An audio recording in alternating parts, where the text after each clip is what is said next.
ఇక బంగాళాఖాతంలో ఏర్పడిన అల్పపీడనం కారణంగా తెలంగాణలో వాతావరణం ఒక్కసారిగా మారిపోయింది. రాష్ట్రంలో రానున్న 3 రోజుల పాటు ఉరుములు, మెరుపులు, పిడుగులతో కూడిన వర్షాలు కురిసే అవకాశం అయితే ఉందని హైదరాబాద్ వాతావరణ కేంద్రం స్పష్టం చేసింది.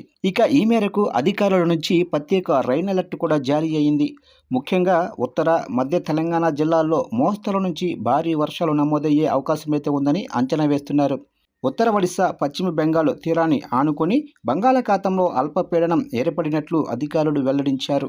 దీని ప్రభావంతో గంటకు 40 నుంచి 50 కిలోమీటర్ల వేగంతో బలమైన ఈదురు గాలులు కూడా వీచే అవకాశం అయితే ఉంది. ఇక మెడల్స్, మల్కాజిగిరి, మెదక్, సిద్దిపేట, రాజన్న సిరిసిల్ల జిల్లాలతో పాటు కరీంనగర్, యాదాద్రి భువనగిరి, నల్గొండ, సూర్యాపేట జిల్లాల్లోనూ వర్షాలు విస్తరించే ఛాన్స్ అయితే ఉంది. అలాగే హనుమకొండ, వరంగల్, జయశంకర భూపాలపల్లి, ములుగు, మహబూబాబాదు, భద్రాద్రి కొత్తగూడెం జిల్లాల్లోనూ వర్షాలు కురిసే సూచనలు అయితే కనిపిస్తున్నాయి.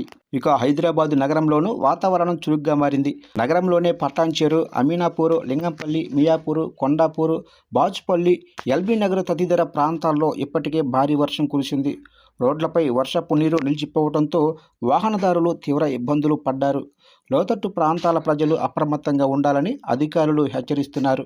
భారీ వర్షం, పిడుగుల ప్రమాదం పొంచి ఉన్నందున ప్రజలు చెట్లు, విద్యుత్ స్తంభాలు, హోర్డింగుల కింద నిలబడవద్దని, అత్యవసరమైతే తప్ప బయటకు రావద్దని సూచించారు.